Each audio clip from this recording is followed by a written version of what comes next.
and great designs, but none have room for me.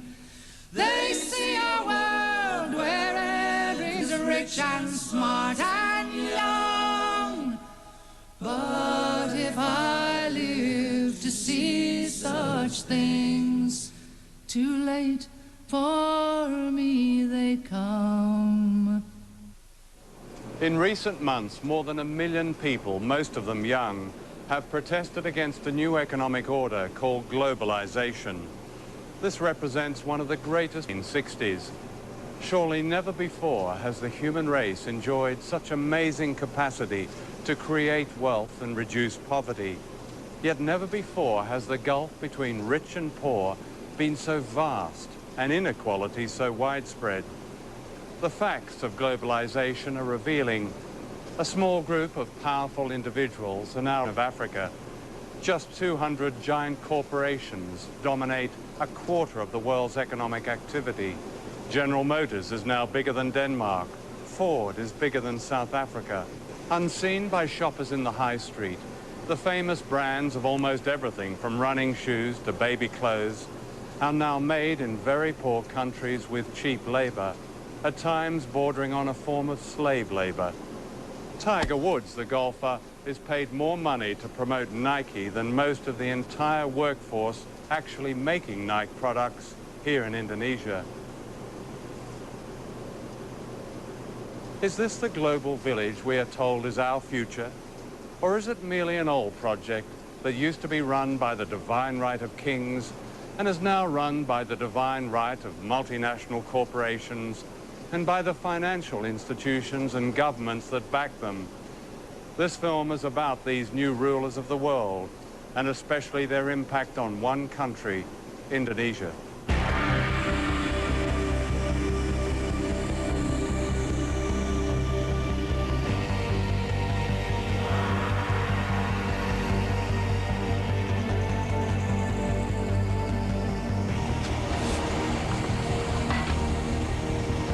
Indonesia is where the old imperialism meets the new. This is a country that should not be poor. It's rich in almost everything. Mountains of copper and gold, oil, timber, and the skills and labor of its people.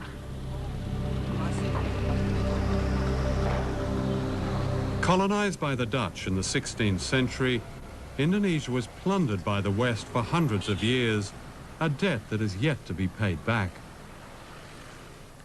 Ratusan tahun lamanya Indonesia itu dihisap oleh negara-negara utara.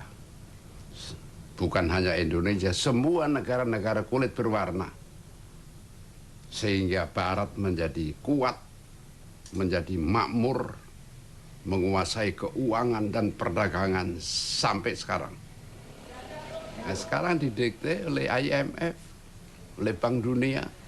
Negeri yang begini kaya diubah menjadi negara pengemis sekarang, Indonesia.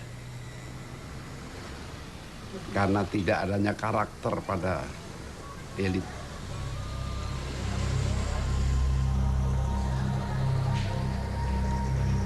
Globalization is used by its champions to suggest a coming together of people of all races, of all countries, and it will relieve poverty, it will distribute wealth.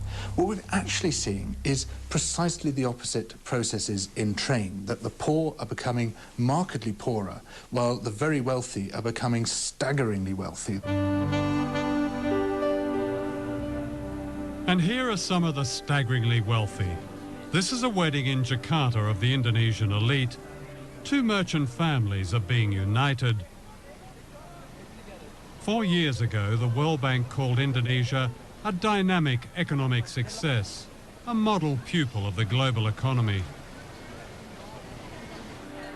Among the Versace dresses and diamonds are those who've reaped the benefits of the new global freedoms. Freedom to watch money make more money. In this respect, they could be any nationality. Outside this wedding, there's another world. In Indonesia, as many as 70 million people live in extreme poverty. We calculate that it would take an Indonesian worker, like this waiter, 400 years to pay for a wedding reception like this.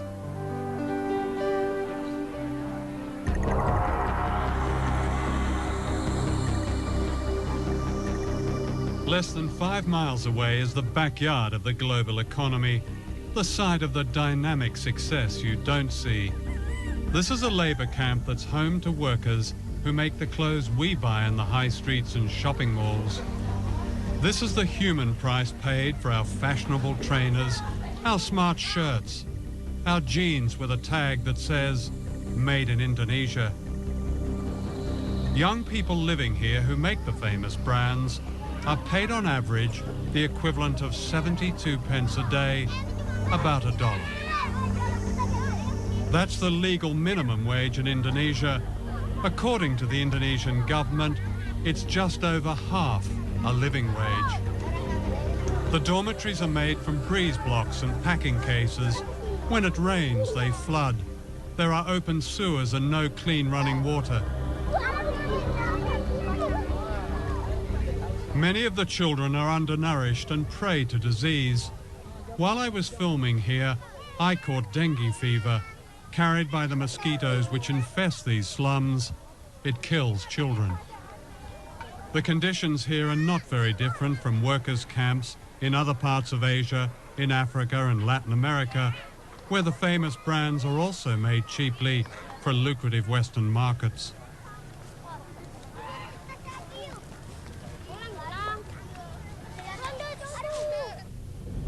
And this is where they work, in what is called an economic processing zone, which means a vast area of sweatshops. The factories may look modern, but once you step inside, you feel the claustrophobia of the workers, the sheer frenzy of their production, and you see their fatigue. John Pilger. Posing as fashion buyers, we film secretly in this factory.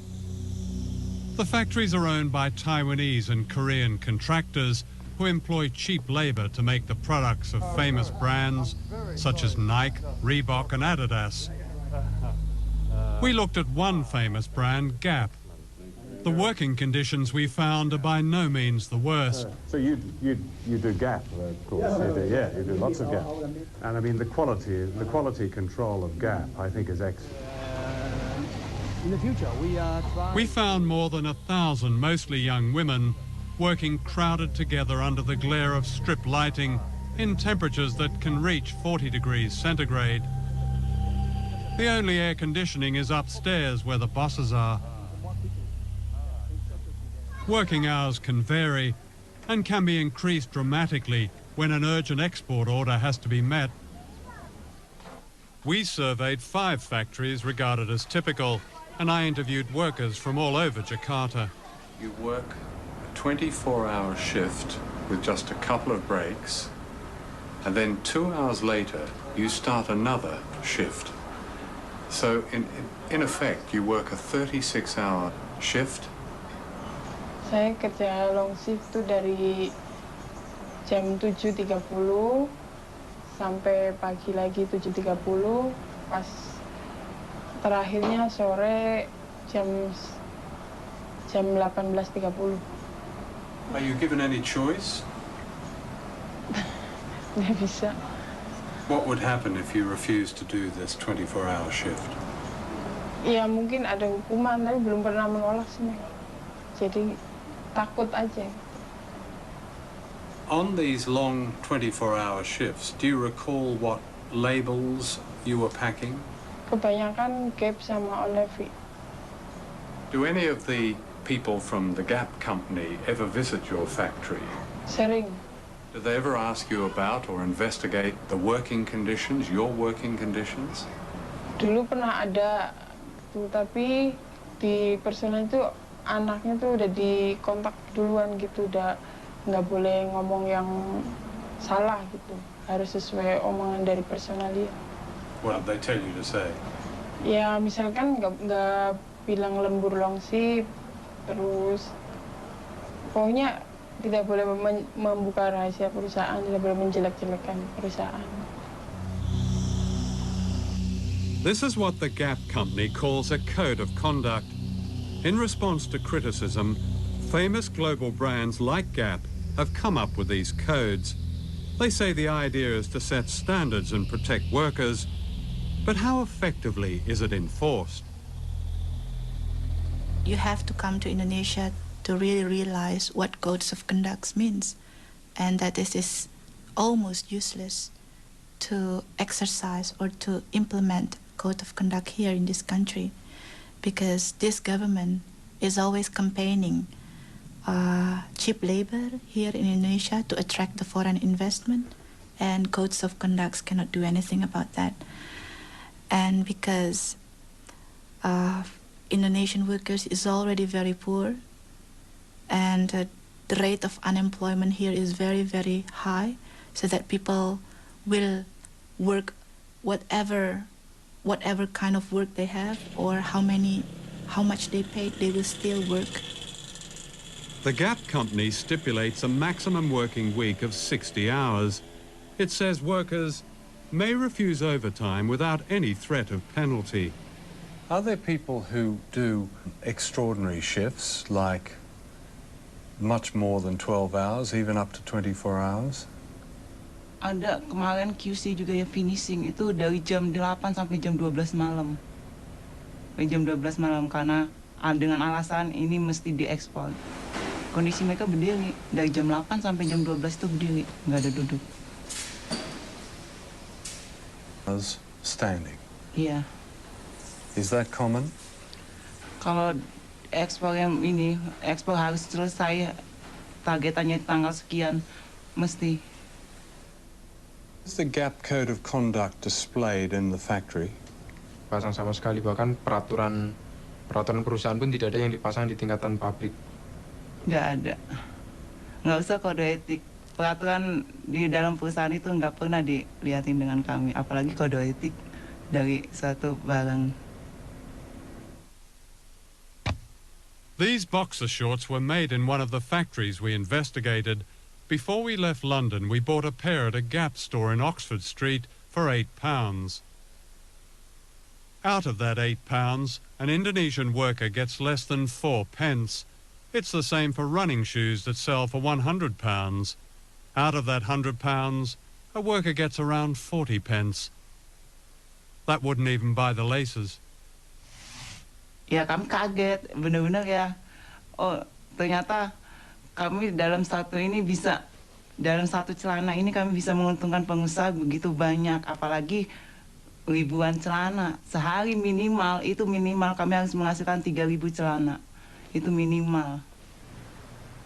Last year, the chief executive of Gap earned more than $5.5 million. The profits of Gap were $1.38 billion. And this is typical of many multinational companies. In order to protect the workers in this film, we have not named the factories we investigated. In Indonesia, as in other countries which have sweatshop economies, workers who speak out face the danger of victimization from contractors and violence from anti-trade union forces. Dita Sari, a trade union leader, was herself imprisoned and tortured. Codes of conduct must be monitored by trade unions. How could you monitor codes of conduct if trade unions is still weak, if the police is surrounding their activists, and if they're facing repression whenever they operate? We asked the Gap company for an interview, but they declined, saying it was unfair not to identify the factories as they couldn't verify our evidence. We sent them a list of questions and they supplied this statement. Gap says it employs one of the most comprehensive factory monitoring programs in their industry. For some manufacturers, our standards are too tough and we refuse to do business with them. We prefer to work with them to fix the problem.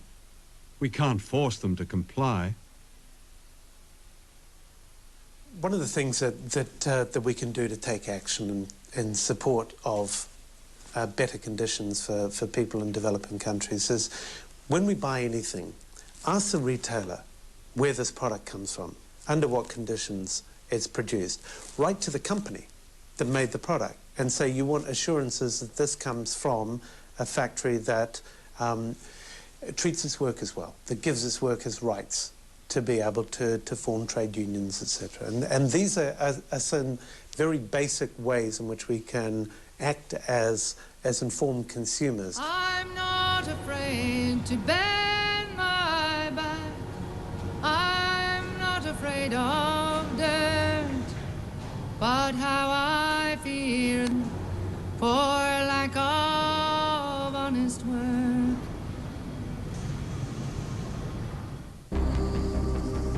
Globalization in Asia has a secret history. The great sweatshops and banks and luxury hotels in Indonesia were built on the mass murder of as many as 1 million people, an episode the West would prefer to forget. But many people here have not forgotten.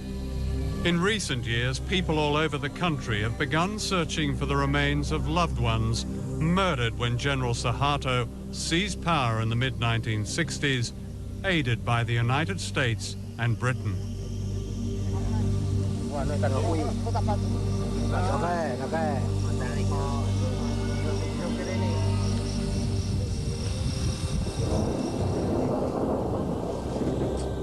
Until recently, the truth of this episode has remained so secret that this is the only known photograph of the atrocities.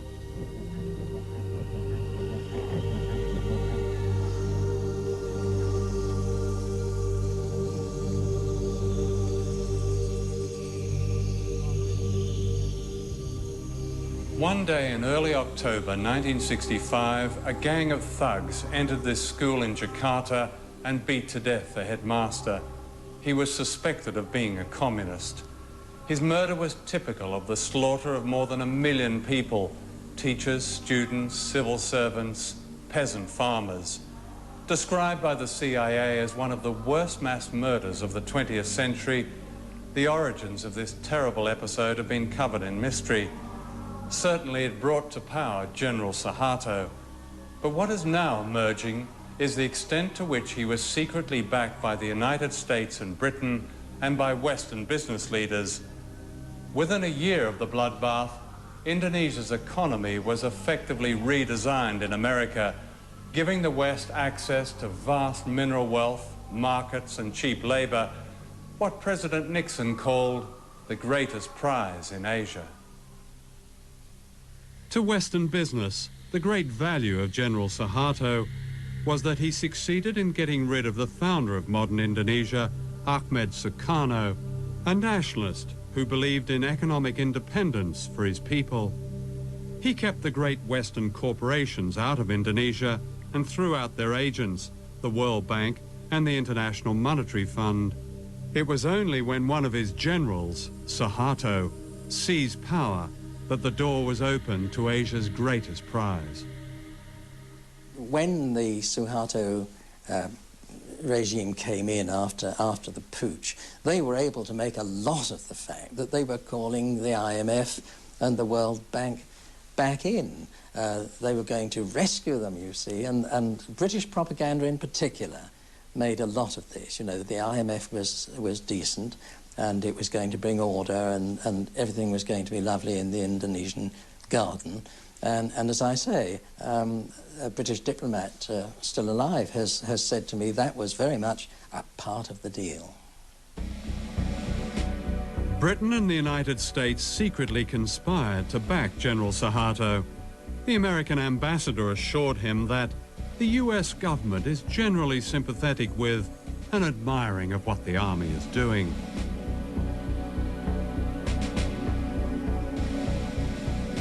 Thousands were rounded up. What was not known at the time was later revealed by American officials. The CIA had supplied a list of 5,000 opponents to be assassinated, and embassy officials ticked off their names as they were murdered. The British ambassador recommended a little shooting as an essential preliminary to effective change. In the first few days, the British sources in particular purported not really to know what was going on. Of course they knew what was happening. I mean, there were bodies being washed up on the lawn of the British consulate in Surabaya. There were bodies floating all over the Malacca Strait and so forth. A man called Hadi Broto, a lieutenant colonel or something, was anxious to take some troops, Indonesian troops, from the east coast of Sumatra, from the northeast coast of Sumatra, to east and central Java, so that they could take part in what we now know was this terrible Holocaust, really. He found a Panamanian ship, and the ship sailed with the troops down the Malacca Strait, escorted by 2 British warships. So the British were directly involved in, as what you describe as a Holocaust? Well, I would count that some sort of involvement, wouldn't you? The American press reported these events not as a crime against humanity, but in terms of their economic advantage to the West. Time magazine called them vengeance with a smile, and the West's best news for years. Others described a gleam of light in Asia. The seeds of globalization were planted in the bloodbath. In 1967, the Time Life Corporation sponsored a conference in Switzerland that planned the corporate takeover of Indonesia. It was attended by the most powerful businessmen in the world, such as David Rockefeller. The giants of Western capitalism were represented: the oil companies, the banks, General Motors, British Leyland, ICI, British American Tobacco, Lehman Brothers, American Express, Siemens. Across the table were Indonesian leaders approved by General Suharto. For Western business, it was the start of the gold rush, which later became known as globalization. No one mentioned the killing of 1 million people.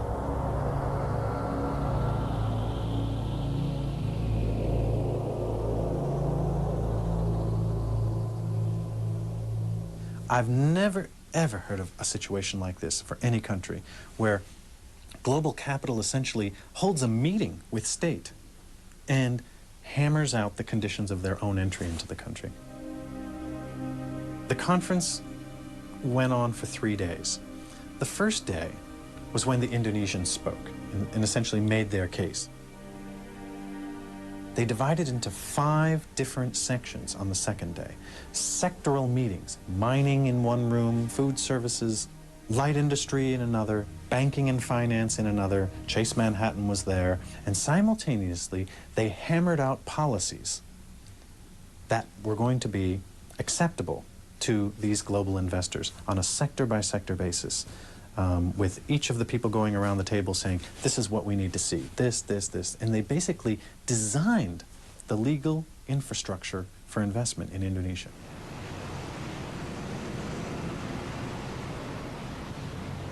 Was the foreign business community here aware that they were dealing not just with a corrupt, nepotistic dictatorship, but also with a mass murderer?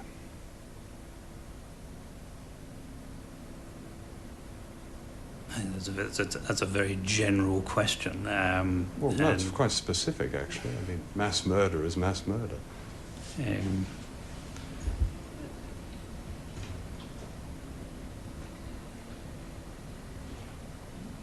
The fact that many people have died in Indonesia in unfortunate, tragic circumstances at the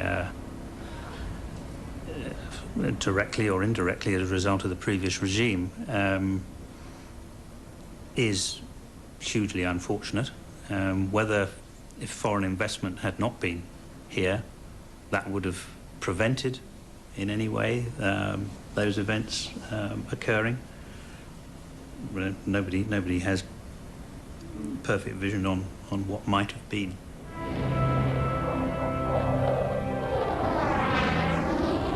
Globalization began in Britain in the 1980s when Margaret Thatcher dismantled much of manufacturing and poured millions of pounds into building up the arms industry, Indonesia became an important British arms market, and General Suharto was sold everything lethal, from fighter aircraft and missiles to warships and machine guns.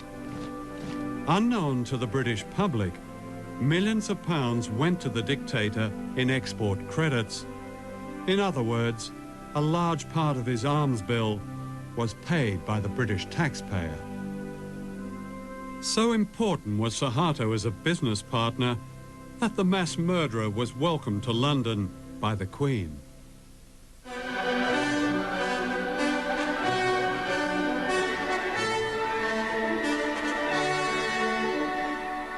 Who are the new rulers of the world?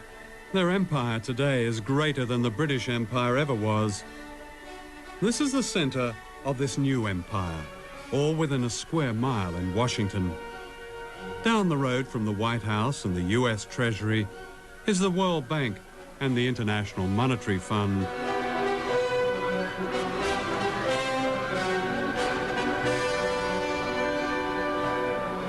These two bodies are the agents of the richest countries on earth, especially the United States. The World Bank and the IMF were set up near the end of World War II to rebuild the economies of Europe.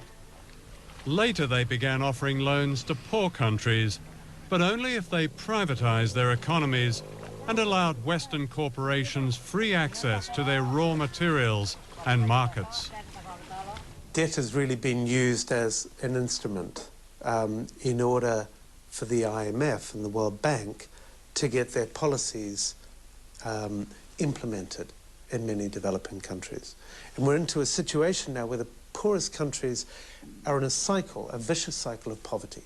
They can't get out. And the kind of debt cancellation that's been given still will not allow them to get out of this poverty trap. It's not a question of debt forgiveness, because actually many of the debts were incurred under pressure from the international institutions or were given in collusion with governments which weren't acting in the interests of their people. Let me ask you, do you know the difference between Tanzania and Goldman Sachs? Tanzania is a country that has a gross national product of $2.2 billion and shares it between 25 million people. Goldman Sachs is an investment firm which has annual profits of $2.2 billion and shares them among 161 partners. That's the world we're living in now.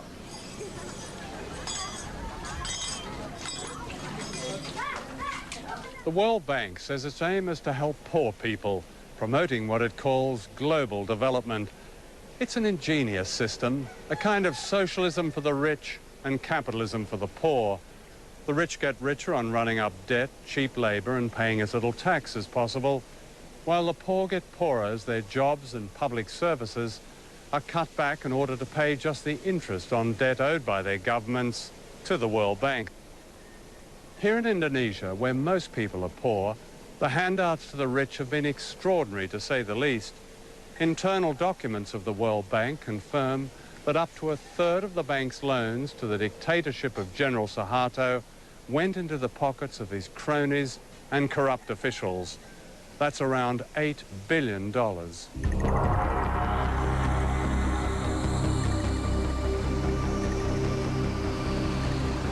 Globalization means that capital, big money, can be moved anywhere at any time without warning. In 1998, short-term capital was suddenly pulled out of Asia, crippling the miracle economy overnight. When the Indonesian rupiah collapsed from being roughly 2,500 rupiah to the dollar to being what it is now, 10,000 rupiah to the dollar, the costs to Nike for each Indonesian laborer was cut to 25% of what it had been. And Nike got a great discount on Indonesian labor as a result, and did not unilaterally raise Indonesian wages to the same standard they had been prior to the devaluation of the rupiah. With the economy collapsed and Indonesia on the verge of revolution, Suharto was forced to step down, having already stolen an estimated $15 billion. During his reign of more than 30 years, Suharto had handed out public utilities to his family and cronies. They owned most of the national power grid. Nothing was overlooked, from TV stations to a monopoly on taxis. Driving from Jakarta Airport, you even paid a toll to Suharto's daughter. These unfinished buildings are monuments to a corruption on a scale unheard of in modern Asia, to what the World Bank called the miracle economy. The bank presents itself as an economic development agency focused on the reduction of poverty. But in fact, the bank operated during the entire Cold War as an institution that distributed resources to mostly authoritarian regimes in the Third World that supported the West in the Cold War. So you had the irony of the West claiming that what they were defending in the Cold War was democracy and a certain vision of freedom, but doing so by upholding dictatorships like Indonesia around the world. What they did was they had plenty of projects, some of which surely were valuable, many of which were not. Every one of these projects, from the Indonesian government officials' point of view, was an opportunity to skim, to live a luxurious life, and the accumulated theft over the course of Suharto's new order, roughly 3 decades, was $10 billion that's unaccounted for, out of a total of about $30 billion that was loaned. And when I said to the Auditor General of the World Bank, what if a group of Indonesian citizens or even the government were to challenge the World Bank in the World Court over this loss of money? The citizens who bear the burden of this debt never got the money. Why should it still sit on their shoulders to be repaid? And his response was, we would be bankrupted. And I said, why? And he said, because this has gone on the world over. I went to Washington to interview the chief economist of the World Bank, Nicholas Stern. I asked him to explain how almost 30% of World Bank loans to Indonesia had been lost or stolen. We simply don't know what that number is. Here's your own internal report, August 97. I quote, we estimate that at least 20 to 30% of Government of Indonesia development budget funds will payments to government staff and politicians. That number was plucked out of the air. Lots of times we have to guess with numbers, and the person who wrote that was guessing. Somebody comes up with a number and it gets recycled. But a lot of money. I don't want to dismiss the issue. Just let's not get hung up on one figure, which isn't a particularly hard no, figure. but I mean, if it's a third of what the World Bank has put into one country... No, then it's a serious question. When you have a loan, there's a lender and a borrower, and they share the responsibility in some way. There's a strong case that has been made by people who've seen this evidence that the World Bank was duped by the Suharto regime, claiming that poverty had dropped to 30 million, and in fact poverty was around about 60 million. Let's talk about the harder figures. The income poverty figures are always the most difficult ones to get your hands on. But I think the illiteracy figures in the infant mortality figures are in this case probably more reliable. And there was some progress during that 30-year period, significant progress, I mean, cutting illiteracy by half and so on. That's a very important step forward, so let's not lose sight of that. In 97, the World Bank described the economy under Suharto in a famous report as absolutely dynamic, doing everything right, terrific, brilliant. You know, by that time, the whole Asian thing had already started to collapse. It wasn't until the following year that the World Bank, for the first time in 30 years, had anything to say about a regime that is guilty of mass murder. Why was there such a silence that seemed to a lot of people simply to be complicity with this murderous dictatorship? I think if we look back on our analysis of the economy and the politics at the time, we got a number of things wrong, and we have to understand that. We're going to get things wrong again. Not so many people called the Asian crisis before it happened.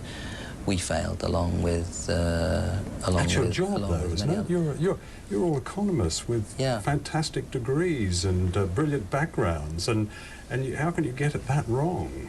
We're going to get it wrong some of the time. I think non-economists get it wrong a lot more often than economists. But this isn't a precise game, and there are going to be a number of occasions in the future where we get things wrong too. So globalization creates debts, and debt creates misery, creates unemployment, creates the crisis, creates privatization, a lot of state enterprise being privatized. So people will have to pay more to have an access for instance, like health, education. So it's not natural. Debt is not natural. It's designed. So in effect, the money stolen by the Suharto family is being repaid. Yeah. By us, by the children. But none have room for me. Every day, more than $100 million is transferred in debt repayments from the poorest countries on earth to the richest. It is a debt that can never be paid back.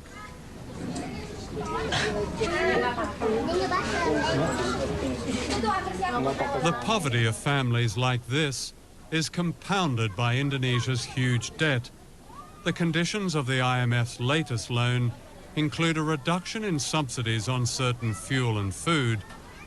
Half this man's monthly wage of less than £40 goes on medical treatment for his children, who suffer from a serious blood disorder. As prices go up, he cannot even afford the special drugs that keep them alive. Keadaan anak saya yaitu yang pertama dia menderita sakit. Jadi tiap bulan dia harus transfusi darah. Jadi kalau seandainya nggak transfusi darah, dia tiap akhir bulan itu pucat kayak sekarang contohnya. Bibirnya udah pada putih dua-duanya. Jadi akhir bulan itu mesti harus transfusi darah. Itu udah pasti. Pusingnya bukan kepalang. Ya kalau seandainya saya sakit gitu nggak bisa masuk kerja, ya udah apa boleh buat. Paling kita bisa cari pinjaman buat berobat anak gitu. Nanti setelah kita kerja lagi baru kita bayar gitu. Kita cicil. Udah mandi kok Mbak Sis. Kalau seandainya gitu ya, barang-barang naik, sedangkan UMR gaji gitu naiknya nggak seberapa, ya kita otomatis ya kita serahin diri sama Tuhan aja deh. Mungkin yang jelas mungkin berobat pun kayaknya nggak bisa. Jadi kita pasrah apa adanya. Sebab gimana kalau kita paksain untuk harusnya setiap pagi anak-anak kasih teh manis, sekarang enggak. Susu juga enggak. Ya paling kita bisanya teriak sama pemerintah, ikut lewat FNPBI begitu. Kita tuntut pemerintah dengan supaya naikin UMR 100%. Yang penting sekarang kan alhamdulillah bisa ketemu buat berobat. Biar walaupun kita makan pakai ikan asin, tapi udah alhamdulillah.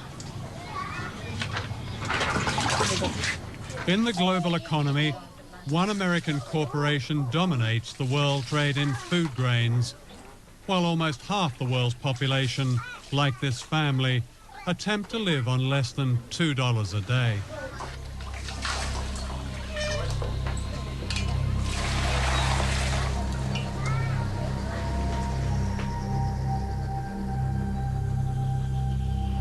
What do you say to those 17 million people who called for a complete, and I repeat, complete cancellation of debt as the only way to lift the huge number of poor people in the world out of poverty? I'd say two things. First, what will lift people out of poverty is not cancelling their debt, but what policies their countries pursue, whether they educate poor people, whether they give them health. And so the question, and then what sort of economies they try to run. Do they integrate them into the world economy, or do they run corrupt economies? Those are the primary determinants of how well countries will do. That is the answer what determines whether people get out of poverty. It can be done. It has been done. Should we cancel the debt? Canceling debt is one way of giving resources to poor countries. What I'd like to see is a much greater flow of resources to poor countries. I'd like to see the markets of the industrialized countries opened so that these countries where people are poor and can produce agriculture are able to export. That's what will get them out of poverty. The statement debt relief is the only thing that will get them out of poverty is wrong. It would help, provided it is accompanied by a whole set of other measures. But surely debt, even in one's own life, and especially a poor person's life, is the greatest cause of real poverty. No. And when you have a country devoting half its budget to paying off a debt, when you have the poorest countries in the world sending out millions of dollars into the rich world, surely as a priority, that debt has to be either relieved substantially or go altogether. Doesn't that make it just seems common sense to me? If I got that wrong? Yeah, you've got it wrong. Oh, let me explain. Okay. First of all, you are indebted, and I am indebted, and I would not be better off if I asked somebody to come and cancel my debt because I'd never be able to borrow again. And debt is a normal way of borrowing in order to do things, purchase goods, invest. When you don't have the resources, and they'll generate an income and you'll repay. So the notion that all debt should be cancelled is a bad one. Financial systems operate on the basis of debt that is paid. The Human Rights Commission of the United Nations, in a very comprehensive report, said, and I quote, "The institutions of globalization have yet to seriously address the issue of human rights in a democratic fashion. Globalization has caused global conditions of inequality and discrimination." What's your response to that? I simply can't respond because I have no idea what evidence they're referring to. Human globalization has caused discrimination? I'd have thought it was the opposite. I'd have thought that... No, for instance, they singled out workers in third world economic processing zones. Again, part of a prescription, may not be IMF prescription, but certainly part of a global prescription, in which it said these workers were prey for exploitation, and because unemployment, for instance, they mentioned Indonesia, had been forced down by the so-called economic crisis of the late 90s, their human rights were lost. No, Indonesia grew as a result of integrating into the global economy from the 60s on, and incomes in Indonesia rose. It was a dictatorship. Some of their rights were suppressed, and it was a very bad dictatorship. Excuse me, Mr. Fisher, as you say, some of their rights were repressed. A third of the population of East Timor died or were killed under the Suharto regime. What are you asking me that question for? Do you think we supported the Suharto regime? Well, don't be ridiculous. Well, did you speak out against it? Did your institution, the IMF, speak out? The World Bank didn't. The first time after 30-odd years in there, the first time they spoke out was 1998. What did the IMF say about it? When the IMF went into Indonesia, it insisted on a removal of a host of corrupt practices that began to weaken that regime. It was not an intended consequence, but it was intended that we went in and helped remove the corrupt practices in a variety of monopoly areas.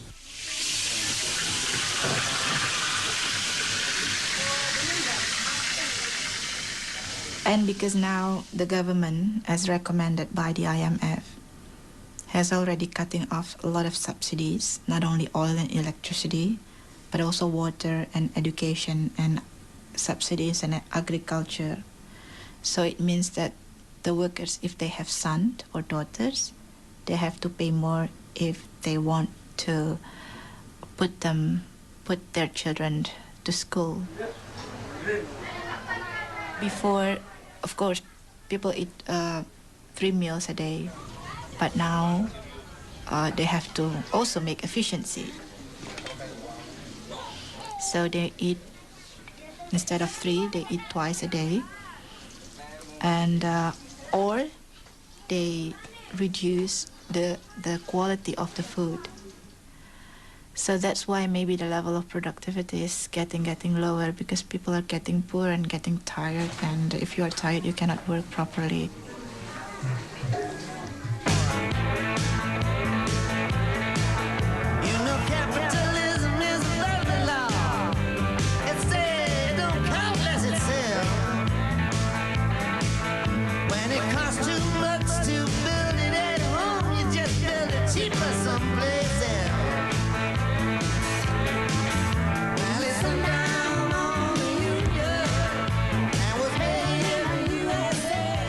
Two years ago, thousands of protesters from all over the world converged on the American city of Seattle, where the World Trade Organization was meeting. This was news because it happened in America.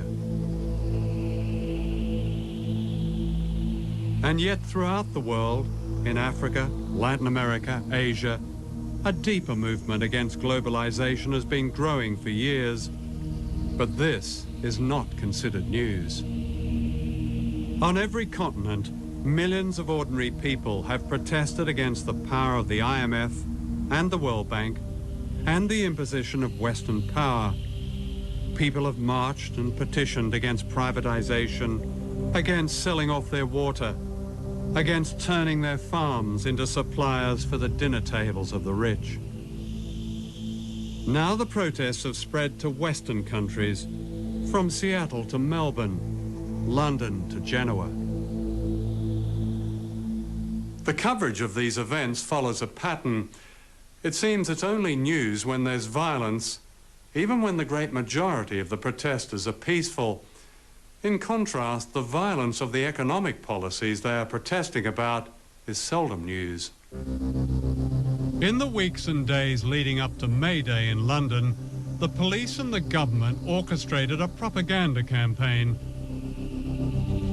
The aim clearly was to alienate the public from the demonstrators by representing them collectively as violent and by suppressing the very issues that have public support. The limits of tolerance are passed when protesters, in the name of some spurious cause, seek to inflict fear, terror, violence and criminal damage on our people and property. To Tony Blair, the rich getting richer and the poor getting poorer is a spurious cause. And when May Day came, 6,000 police turned part of London's West End into a giant detention camp. I think the issue of violence, which we're constantly asked about, is our main way in. I think that the key to these things is actually getting mass amounts of people involved, because the media will put one point of view across time and time again, you know, the mindless hooligan side. But when you think about the mass redundancies, the poverty, the starvation, the literal raping of a country through third world debt and what have you, you know, that is violence on a huge scale. It's genocide. The newest ruler of the world is the World Trade Organization based in Geneva. The Economist magazine calls it an embryo world government, and yet no one has voted for it. The effect of its policies make it illegal for governments to hinder the profits of big business. This is known as free trade. If there's one feature about the global economy, it's the companies have globalized. But we haven't regulated the global companies.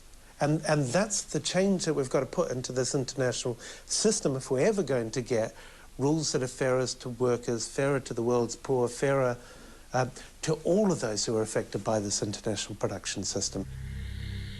People can't stand by, they can't be spectators when we're faced with forces like this. They join this movement and the movement starts to gather momentum. Already we've had some extraordinary successes. We managed to stop the implementation of a crazy idea called the Multilateral Agreement on Investment, which would have allowed corporations to sue governments for the removal of any law which they didn't like. Now, that was being promoted, that idea, by the 29 most powerful countries on Earth. It was being promoted by all the major multinational corporations and all the big institutions such as the World Trade Organization. And a ragged band of dissenters around the world managed to stop it. We beat them. And if we can beat that, we can beat anything. What is with the people is the fact that the corporations and the superpower are using more and more fabricated propaganda. People can now see through the spin. People know they cannot believe anymore what is said. And the people are starting to withdraw their support. They're starting to say, no, a government that only protects the Pepsi and the Coke and the McDonald's is not our government. In rich countries like Britain, globalization is well advanced. The disastrous selling off of the railways and the creeping privatization of everything from healthcare to air traffic control. The financial pages celebrate a booming economy, yet 1 in 5 British children grows up in poverty. More than 10 million Britons live in poverty. And this is said to be a spurious cause. All over the world, millions of ordinary people are asking why they have no say in decisions that bring hardship to their lives. They don't accept the view of President Bush and Prime Minister Blair that there's no other way. In Britain, the fact that only 25% of the electorate voted for the Blair government is part of this great unease. Why, people ask, should we accept a system of winners and losers, a system that puts a dollar sign on every public service and almost every human value? Why not abolish the World Bank and the IMF and the World Trade Organization and replace them with genuine trade and development institutions that are democratically accountable? And why not cancel a debt that condemns nations like Indonesia to poverty and disease? These are dangerous times. The one superpower left in the world has made its ambitions clear. This is a document of the United States Space Command. It says, the globalization of the world economy will continue with a widening between haves and have-nots. It says only military dominance will protect America's commercial interests. Why should we accept this? Why should our children have to face these divisions and dangers? None of them is God-given. All of them can be changed.